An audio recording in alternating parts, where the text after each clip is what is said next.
Good morning everyone and welcome to ReinaMoesDesigns.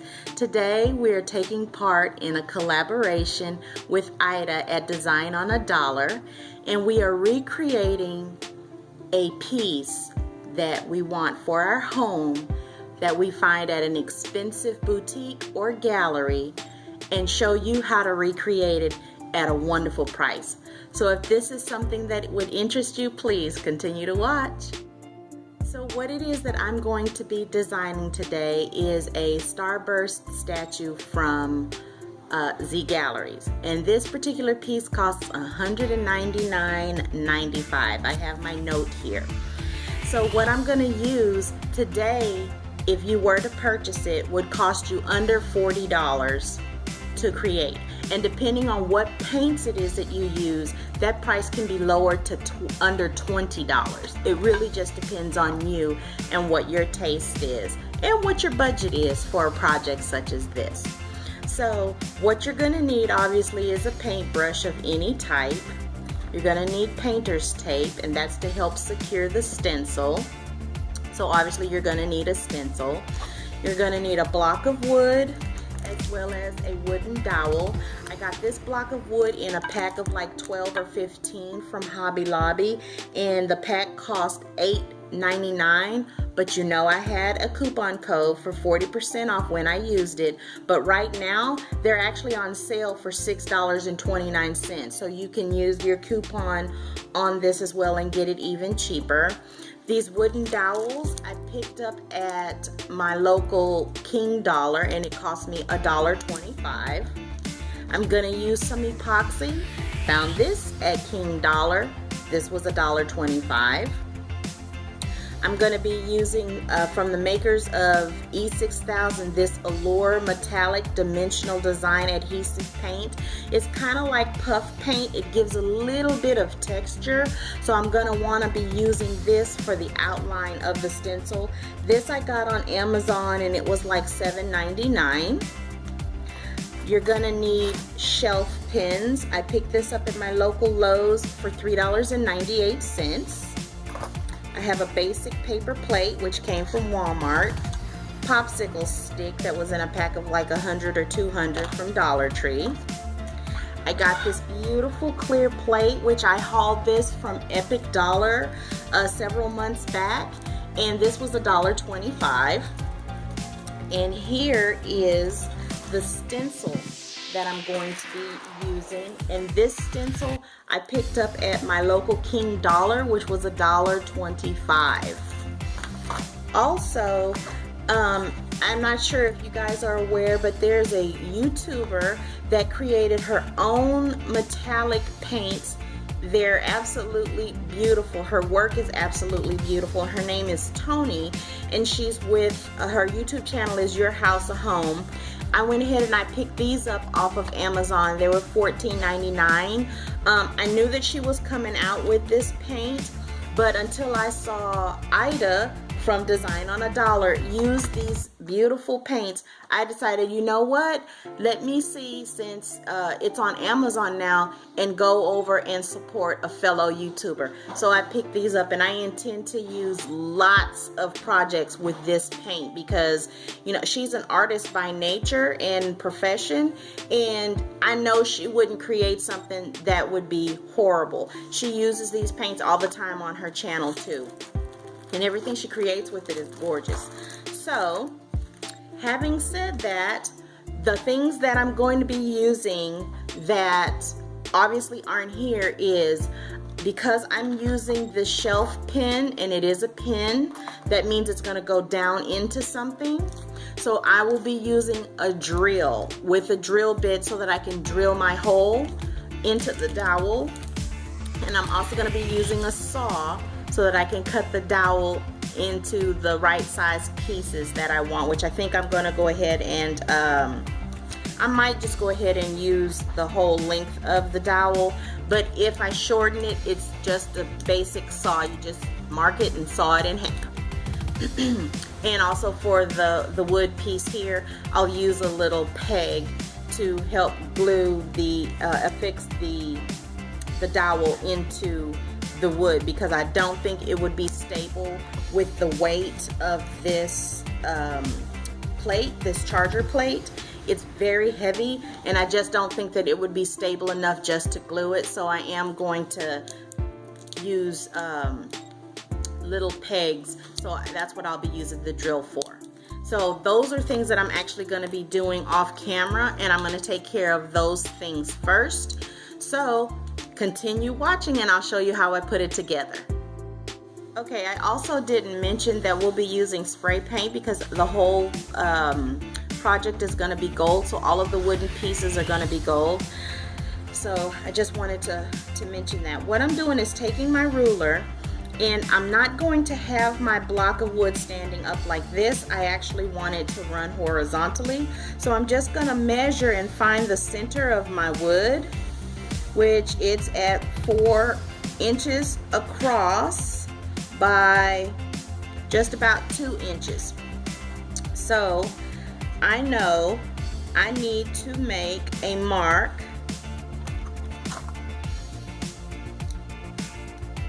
at the 1 inch line, and then since I know that this is 4,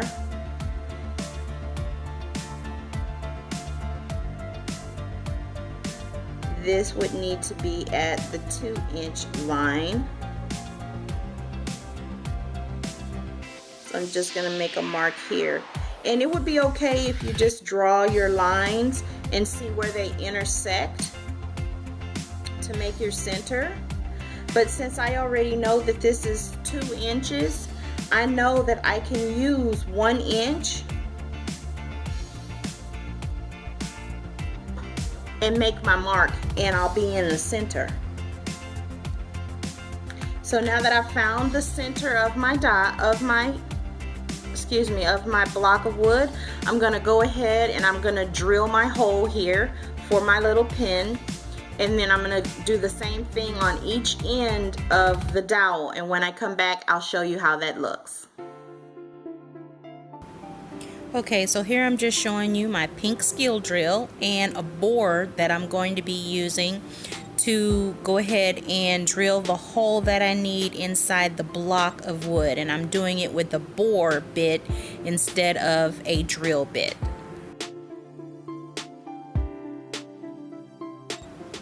Okay, next I'm showing you the Fiskar saw that I have, which the blade is a terrible blade, but carefully I'm just rotating and making one clean swipe of the particular dowel that I'm using.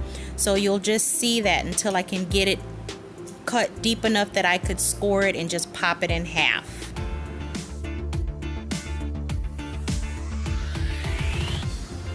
Okay, now I'm just showing you the sandpaper that I got from the Dollar Tree in a huge pack, and I'm just evening out the little rough edges on all of the wood pieces. As you can see, since that saw was a terrible saw and I just scored it and popped it in half, it was very jagged on the end. So I'm just taking it like a pencil as if I'm sharpening it and rubbing it back and forth so that I can get as smooth a surface as possible. It's not 100% smooth, but it was smooth enough so that I could go ahead and use the drill bit when it was time.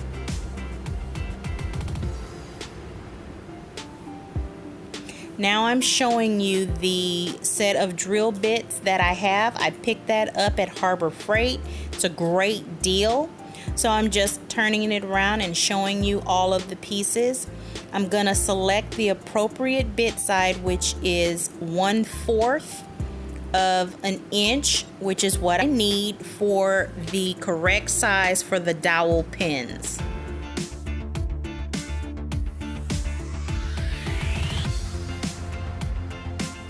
Okay, so here you see that I am slowly and carefully using the drill bit to drill my hole to make sure that everything is safe. And so here I'm just showing you how it turned out once everything's been drilled. And that's the pin I'll be using. Now that everything has been drilled, now comes the fun part. We get to put it together. So I'm gonna use this Type Bond Ultimate Wood Glue because it's really good. I used it on my sign. Like I was saying, this particular glue is what I used to make my signs, and I thought I was gonna need a stapler or my air tack, and I didn't. This was all I needed. So I've gone ahead and I've taken and I've put a little bit of glue on my little cheat sheet piece of paper because I'm just gonna kind of roll the peg inside the glue a little bit and not use too much of it, and help it guide into the hole because it's really a snug fit already.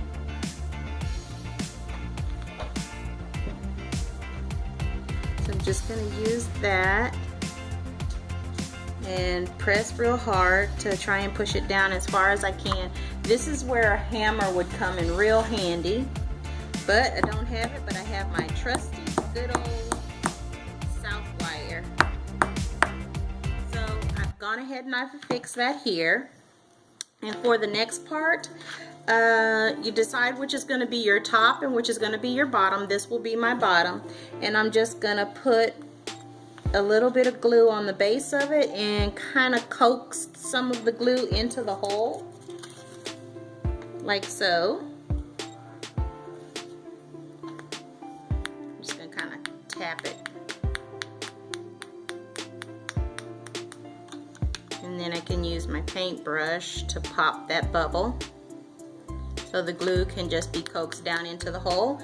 And then I'm going to go ahead and press this down, and I can see that my peg is still a little bit too long, so I'm going to take my south wires and go ahead and snip that peg down a little bit.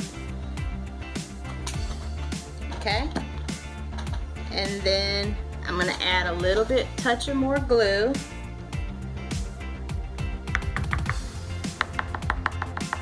I know I have a solid hole, and go ahead and press it down like so. Then I'm going to go ahead and take a paper towel that I'm going to get out of the kitchen and clean up this glue. And the next step is to add our peg here, but what I'm going to do is spray paint this after, no, I'm gonna go ahead and spray paint it now. I'm gonna clean up the glue, take it outside, spray paint it, because I'm gonna affix the metal peg onto the back of the glass charger next with the epoxy before I move on to the fun part, which is decorating the plate.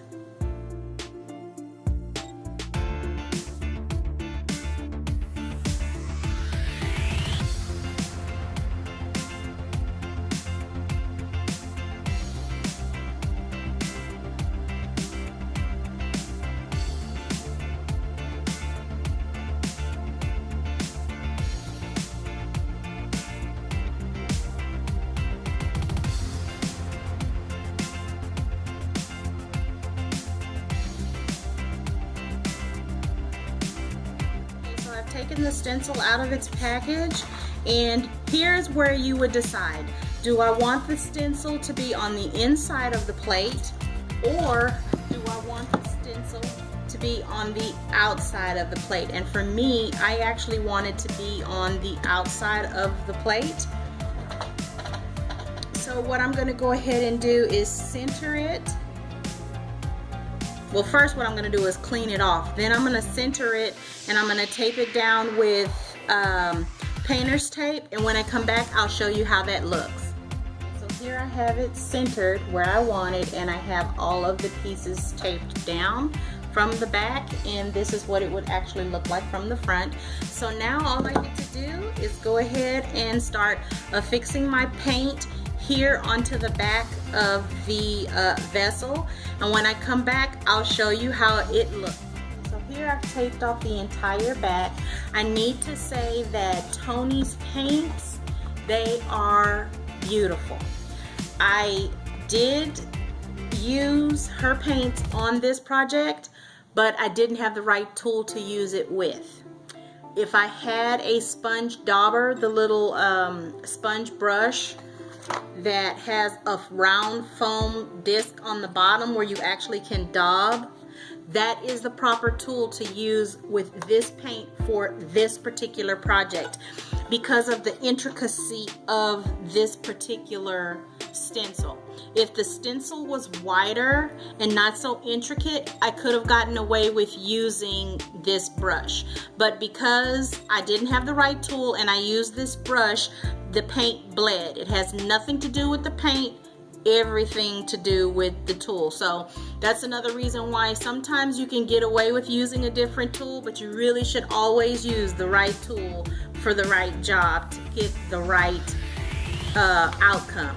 So having said that, and hashtag this is not a sponsored video, I just want to let you guys know that I did use her product. I'm happy with her product. I'm going to use it again on something when I have the right tools. Like I'll probably use it in another art canvas. But right now I'm going to take this outside and I'm going to use spray paint, and then when I come back I'm going to use the dimensional paint on the inside to just kind of go over and give it a little bit of texture. So when I come back, you'll see me outside spray painting the dish.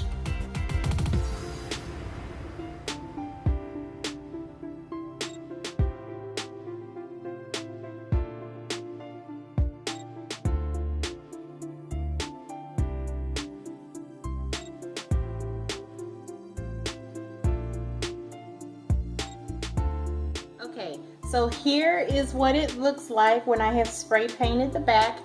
I'm going to go ahead and remove the stencil and all of the tape, and when I come back I'll show you the next part. So now that I have removed the stencil, I know that you can see that there was some overspray, but the overspray that bothered me, which was here in the center and then around these diamonds, I cleaned up with some Q-tips and 100% acetone. You can also use alcohol, but the rest that has a little bit of overspray, that doesn't bother me so much. It's just these areas that I felt needed to be the most pristine and clean, because I'm going to be using this Allure metallic dimensional, it's kind of like puff paint that you can use for different crafts and jewelry and art. So I'm going to go ahead and snip off the tip of this with my scissors, and I'm just going to add a little bit of this paint in a design of polka dots in different places on the plate, and then allow that to dry. And then after that dries, we'll move on to the next step. Okay, so here I make the designs that I want on the dish.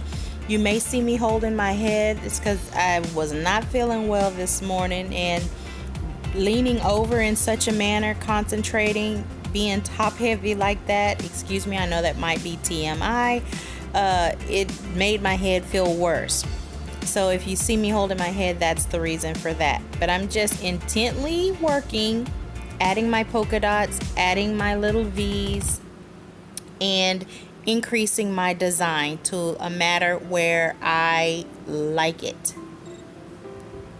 I really enjoyed working with this particular paint. I've never worked with it before, but this particular design gave me very much a Moroccan feel, and although I'm not having a Moroccan wedding or any kind of Moroccan anything in the house, I loved it.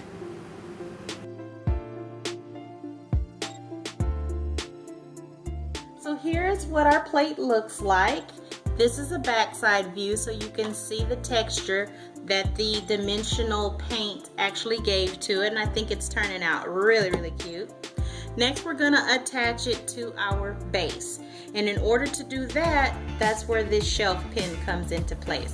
So I'm going to mix up my epoxy that I got from King Dollar, and then I'm going to affix it to the plate, and then all I'll have to do is put a little epoxy inside the hole and affix the pin into the hole, and then we're done, and I'll show you what the final look looks like. Are you ready for the big reveal? And here is our final DIY piece of the Oasis plaque here in my parlor. And I think it turned out beautifully. I am so happy and so pleased with this particular project, and to say that it saved me over $150 to $170 to recreate, it's a fabulous, fabulous project, and I hope that you guys find it as to be a fabulous project too. Please, if this tutorial, if you learned anything from it, if you liked it, if you enjoyed it, give us a thumbs up. Also subscribe, and as always, have a wonderful evening. Bye. Uh-oh.